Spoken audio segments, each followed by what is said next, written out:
कोई खुशियों की चाह में रोया, कोई दुखों की पनाह में रोया, कोई खुशियों की चाह में रोया, कोई दुखों की पनाह में रोया। अजीब सिलसिला है जिंदगी का, कोई भरोसा करके रोया, कोई भरोसे के लिए रोया और कोई भरोसा करके रोया। लेकिन जिसने भरोसा किया गुरुदेव पर, जिनदेव पर, वो चैन की सांस शांति से सोया। जिसने भरोसा किया निज चैतन्य भगवान आत्मा पर, वो शांति की सांस चैन से सोया। दुनिया में सौभाग्यशाली हैं वे लोग जिन्हें सन्यास का, दीक्षा का मार्ग सूझे। वर्धमान भगवान महावीर स्वामी का सर्वसंग त्याग रूप मार्ग कोई सौभाग्यशाली जीवों को सुलभ होता है। और जो बाहर से छोड़ पाते हैं, वैसे तो कुछ लोग ज्यादा मिल जाते हैं, लेकिन बाहर के साथ साथ भीतर से जो छोड़ पाते हैं वे भगवान महावीर जैसे बन जाते हैं, सिद्ध लोक की यात्रा के भागीदार हो जाते हैं। आत्मार्थी सज्जनों, कोई खुशियों की चाह में रोया, मुझे एक खुशी मिल जाए, मुझे एक खुशी मिल जाए, मुझे ये मिल जाए, ये मिल जाए, ये मिल जाए का रोना रोना चलता रहता है। गोल्ड मेडल के लिए ओलंपिक में कोशिश की हॉकी टीम ने और नहीं मिला। रजत मिलेगा, वो भी नहीं मिला। ब्रॉन्ज मिलेगा, वो भी नहीं मिला। बाद में क्या मिला? आंसू मिले। चूंकि खेल की प्रशंसा करने वालों ने कहा कि बहुत अच्छा किया बेटियों, तुमसे लोग सीखेंगे, बेटियां सीखेंगी। लेकिन हम कहते हैं उनने तो क्या गजब का किया, एक खेल ही खेला। इन बेटियों ने तो संसार से पार जाने का खेल चालू किया। और इनसे कोई सीखेगा तो संसार से पार जाएगा, कर्मों को जीत जाएगा। यहाँ जरा सा सोना चांदी जीतने का कोई औचित्य नहीं है। ये तो दुनिया में चलता है, चलता रहेगा। एक से एक आए हैं और एक से एक जाएंगे। लेकिन बेभाग्यवान हैं जिन्हें जिन शासन मिला। अभी अशोक जी बता रहे थे 1300 करोड़ का प्रोजेक्ट मिला है महाराज आशीर्वाद से। लेकिन ज्ञानी 1300 करोड़ का प्रोजेक्ट उतना महत्वपूर्ण नहीं है जितना महत्वपूर्ण हमारे लिए भगवान महावीर स्वामी का शासन। अगर ये शासन रहा आया, इसकी छाया में हम रहेंगे तो ऐसे कितने प्रोजेक्ट आएंगे कि चक्रवर्ती की संपदा भी मिल जाएगी, तब भी हमारा जिन धर्म का प्रेम नहीं छूटेगा, देव शास्त्र गुरु की आराधना नहीं छूटेगी। भरतेश्वर को मालूम पड़ा पुत्र रत्न की उत्पत्ति हुई। वहां से दूसरा दूत आके कहता है चक्र रत्न की उत्पत्ति हुई। वहां से आगे दूत आगे कहता है भगवान ऋषभ देव को, आपके पिता को केवल ज्ञान हो गया। एक ही दिन में एक ही आसन पर 3-3 शुभ समाचार मिले। खुशियों का पार नहीं।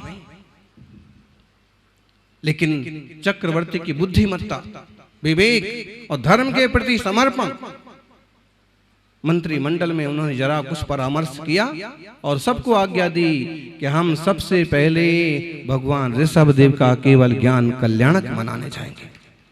सबसे पहले धर्म ध्यान करेंगे।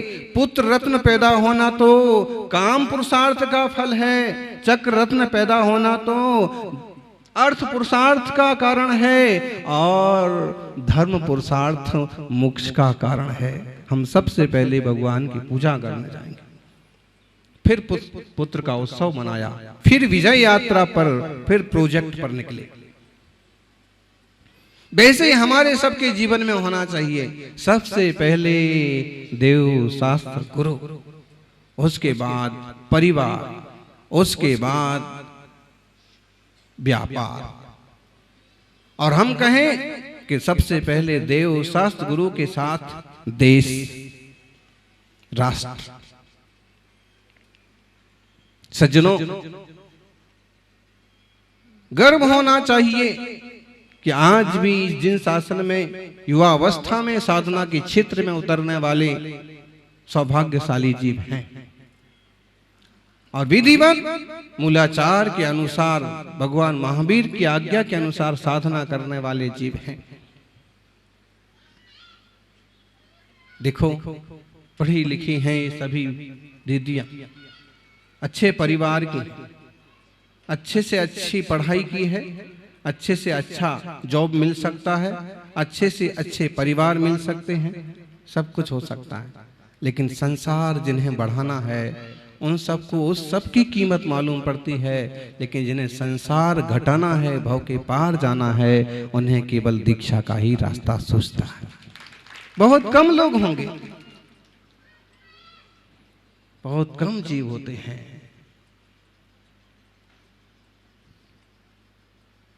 कहां तो लोग केसों की रक्षा करते हैं, बालों की रक्षा करते हैं, और आजकल तो केस डोनेट भी होते हैं। और हमें कोई बता रहा था कि लाखों रुपए में बिक जाते हैं बाल, तो बड़े बड़े लंबे लंबे बाल हो। तो रागियों की दशा देखो कि लाख रुपए में बाल बिकते हैं, खरीदते हैं, लेते हैं, देते। और वीतरागियों की हालत देखो कि बड़े घने केसों का भी लुंचन करके क्षण भर में ग्रंथ मार्ग को स्वीकार करते हैं। परीक्षा तो यहीं से चालू होती है कि तुम्हें केस से और कैस से कितना मोह है।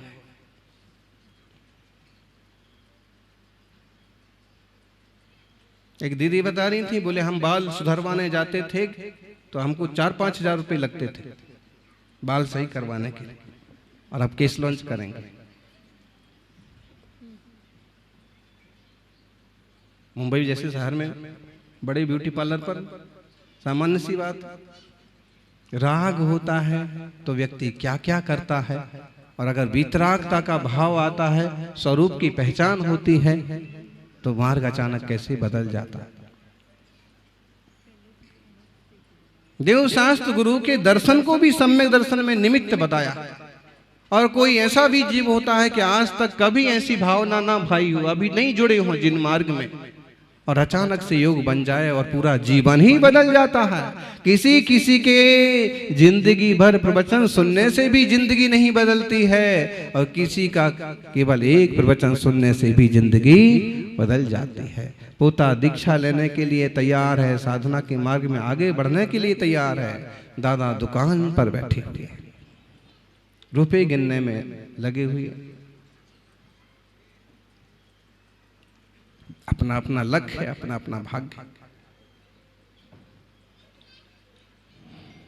कोई खुशियों की चाह में रोया, ये नहीं मिला, ये नहीं मिला, ये मिलना चाहिए, ये मिलना चाहिए। कोई खुशियों की चाह में रोया, कोई दुख की पनाह में रोया, दुख आ पड़े तो रोया।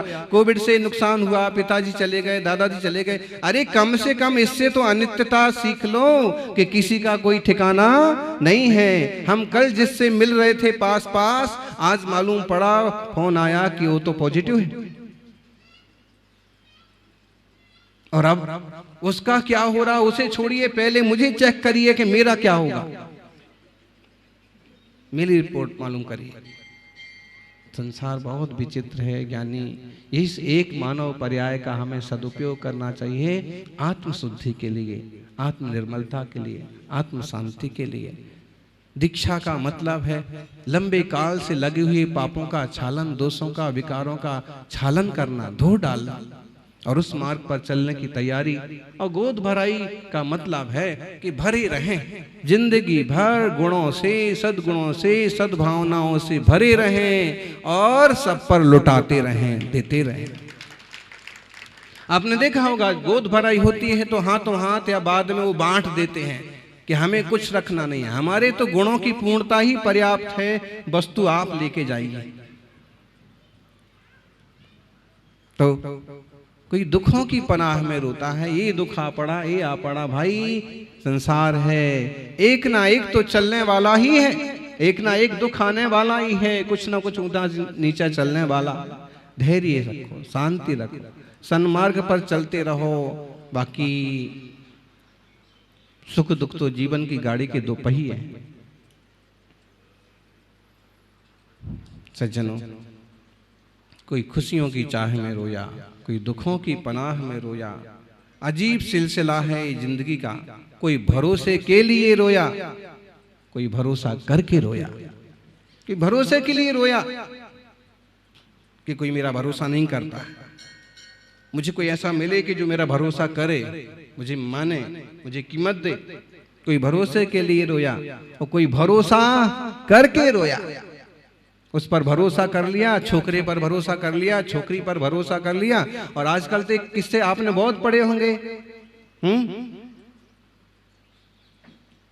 लुटेरी दुल्हन, इससे शादी की और उसका माल उड़ाया, उससे शादी की और उसका माल उड़ाया, उससे शादी की, और ऐसे 4 जगह का माल उड़ा करके, और कभी 5वें छठे को लूटा तो पुलिस के हत्थे चढ़ी। पूरा गिरोह सामने आ गया कि ये पूरा 10 आदमी है। संसार कैसे चलता है, किस खतरनाक ढंग से लोग काम करते। भरोसा कौन करेगा दुनिया पर? दुनिया पर भरोसा करेंगे तो रोना ही रोना पड़ेगा, और निज आत्मा पर भरोसा करेंगे तो चैन की सांस सोना हो जाएगा। मुनिराज चैन से, शांति से, धर्म ध्यान में जीते हैं, आनंद में रहते हैं। जिस हाल में हैं उन्हें उसी हाल में छोड़ देना बेहतर है।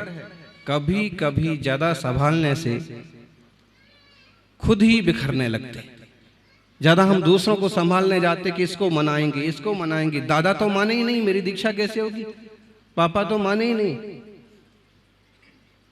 और पापा दादा मम्मी का मान जाना तो थोड़ा ठीक भी है, लेकिन तुम सारे रिश्तेदारों की फिक्र करोगे कि बड़े ताऊ नहीं मानते हैं और छोटे ताऊ नहीं मानते हैं और गांव वाले नहीं मानते हैं और 10 गांव के लोग मनाने को आ गए हैं और मैं ना मानूंगा तो फिर क्या होगा? मेरा मार्ग है। अब जब हम दीक्षा के रास्ते जा ही रहे हैं तो हमें कोई दुनियादारी का थोड़ी ना आगे कोई हिसाब किताब बढ़ाना है। तुम्हें नाराज रहना तो नाराज रहो, खुश रहना तो खुश रहो। और एक बात, ऋषभ देव चले गए संयम लेकर के तो राज्य आगे चला नहीं क्या? नहीं चला? बोलो जी, चला? बोलो अध्यक्ष महोदय, चलता है, चलता है। राजीव गांधी गए तो देश चला नहीं क्या? इंदिरा गांधी गई तो चला नहीं क्या? दुनिया में सारी चीज अपनी अपनी जगह चलते। कई बार तो जो पिता नहीं कर पाए बेटे कर जाते हैं वो काम। हाँ, और एक देखिए, प्रभु महावीर के माता पिता तो आज्ञा देने को कतई तैयार नहीं थे, लेकिन जब इंद्र ने भी समझाया, सौधर्म ने समझाया कि ये तीर्थंकर है, इन्हें तो एक ना एक दिन घर छोड़ना ही है। उन्होंने कहा कि मुझे मालूम है सारे चमत्कार, सारे आश्चर्य, सारी रत्न वृष्टि हमारे नगर में ही हुई है, सारी चीजें पता है, लेकिन मन नहीं मानता। अब मन माने चाहे नहीं माने, इस जीव की योग्यता ही ऐसी है कि खुद संसार के पार जाएगा और हजारों लाखों लोगों को भी भाव पार का रास्ता दिखाएगा। खुद भी आनंद के रास्ते जाएगा और दूसरों को भी धर्म ध्यान के रास्ते खोलता जाएगा। तो अनुमोदना करना, मन से अनुमोदना करना। जब तक यही जीव घर में रहेंगे तो इनके माता पिता की उतने कोई खास वैल्यू नहीं होगी। ज्यादा से ज्यादा इतनी पहचान होगी कि ये उनके समधी हैं और ये उनके दूर के समधी हैं, यही होगा, कुछ और क्या होगा। लेकिन कभी वह सन्यास दीक्षा के मार्ग पर चले जाते हैं तो पूरी समाज के सामने मंच पर भी बुला के कहा जाता है अमुक साधक के माता पिता हैं, उनका सम्मान किया जाए। क्यों किया जाए? संयम साधना का प्रभाव स्वीकार तो उसने किया। तीर्थंकर के रास्ते, संयम के रास्ते तो महावीर स्वामी चले, लेकिन नाम आज सिद्धार्थ और त्रिशला का भी भक्ति भाव से और आदर से लिया जाता है।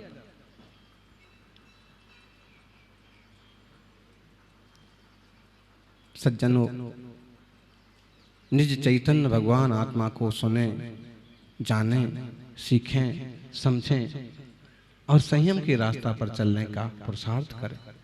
कम से कम हम नई पीढ़ी से, बेटे बेटियों से ये अपेक्षा तो कर ही सकते हैं कि वे जिन शासन का रास्ता नहीं छोड़ेंगे, अपने शील संयम को नहीं बिगाड़ेंगे, गलत रास्ते, गलत संगति में नहीं जाएंगे।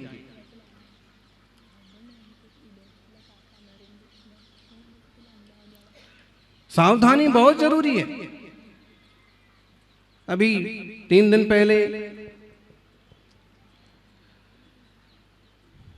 एक बड़े अधिकारी आए, दिनेश चौधरी, 5-10 अधिकारी पुलिस उनके साथ थी, क्योंकि मोदी के भी पहले सुरक्षा अधिकारी रहे और अभी राहुल गांधी के बातें हुई।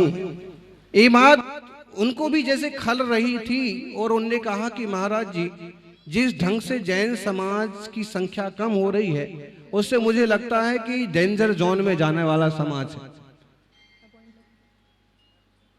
जैन समाज थोड़ी इसी क्षेत्र में देखने को मिलता है जहां का मैं हूं, वहां तो जैनों के दर्शन भी नहीं होते हैं। मैं चूंकि जन्म से जाट हूं, लेकिन मेरी रुचि है जैन धर्म पर। मतलब ये है कि जिस ढंग से आज बच्चों में जो लापरवाही पैदा हो रही है, कहीं भी चले जा रहे हैं, किसी भी कौम में भाग गए, ये रास्ते बराबर नहीं हैं। कम से कम हम इन दीक्षार्थियों से कहिए, संयम के रास्ते जाने वालों से इतना तो सीख ही सकते हैं कि जिन धर्म की सुरक्षा, जिन शासन की सुरक्षा और शील की सुरक्षा हमारा सबसे पहला सिद्धांत होगा। हाँ, दीक्षा लेने जा रहे हैं तो 1 बार 2 बार 3 बार मना लो, और नहीं माने तो भाई हम तो सही रास्ते जा रहे हैं, अब आपकी बात नहीं सुनेंगे, हमें दीक्षा लेना है, लेकर के रहेंगे।